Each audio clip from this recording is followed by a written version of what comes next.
अस्सलाम वालेकुम। आज की वीडियो में हम डिस्कस करेंगे शोल्डर इम्पिंजमेंट को और फ्रोजन शोल्डर के बारे में डिस्कस करेंगे। सबसे पहले हम बात करते हैं शोल्डर इम्पिंजमेंट की। Shoulder impingement is basically it is cause by the irritation of the tendons of rotator cuff muscles, जो कि हमारे शोल्डर से पास कर होते हैं। जब वो उनमें इन्फ्लेमेशन हो जाती है या इरिटेशन हो जाती है तो तब हमारे पास शोल्डर इम्पिंजमेंट होती है। इसके बाद इसकी कॉजेज़ के बारे में डिस्कस करते हैं। कॉजेज़ में शोल्डर इम्पिंजमेंट की कॉजेज़ में सबसे पहले क्या है कि रेपिटेटिव ओवरहेड एक्टिविटीज़ जो है उसकी वजह से हमारे पास शोल्डर इम्पिंजमेंट हो सकती है। उसके अलावा हमारे पास पुअर पोस्चर या किसी भी मसल इम्बैलेंस की वजह से हमारे पास शोल्डर इम्पिंजमेंट हो सकती है। उसके बाद इसके सिम्टम्स की बात करते हैं। सिम्टम्स में उसको पेन होगा इन द अपर आर्म और शोल्डर। उसके अलावा उसको ड्यूरिंग लिफ्टिंग और डूइंग ओवरहेड एक्टिविटीज़ उसको पेन आएगा। उसके अलावा उसको जो है वो उसकी लिमिटेड इमोबिलिटी हो जाएगी और साथ में उसका जो है रेंज ऑफ मोशन जो है वो रिड्यूस हो जाएगी और साथ में उसकी जो मसल जो है वो वीक हो जाएंगे, वीकनेस हो जाएगी मसल्स की।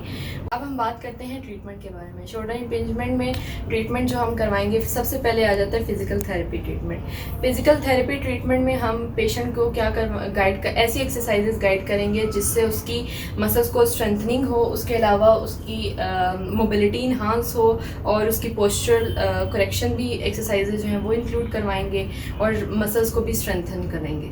उसके अलावा हम इसमें जो मोडालिटी यूज़ कर सकते हैं उसमें आ जाते हैं हमारे पास हीट आ सकती है, कोल्ड आ सकती है और इलेक्ट्रिकल स्टिमुलेशन यूज़ कर सकते हैं। और इसमें हमारे पास जो अगर स्वेयर केस होता है पेशेंट का तो हम कॉर्टिकोस्टेरॉइड इंजेक्शंस यूज़ करेंगे या सर्जरी की तरफ पेशेंट को रेकमेंड करेंगे।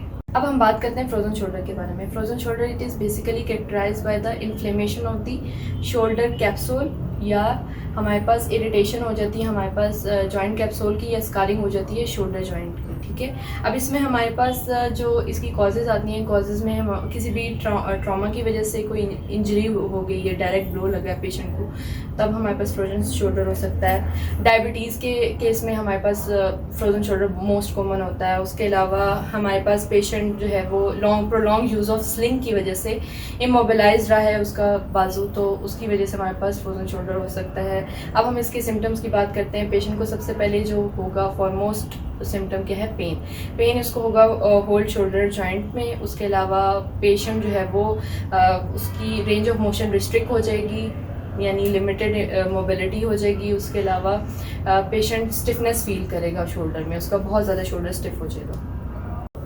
उसके अलावा पेशेंट को जो फील कर सकता है उसको pain and stiffness in the shoulder specially at night. ये हमारे पास फ्रोजन शोल्डर की बात हमने कर ली।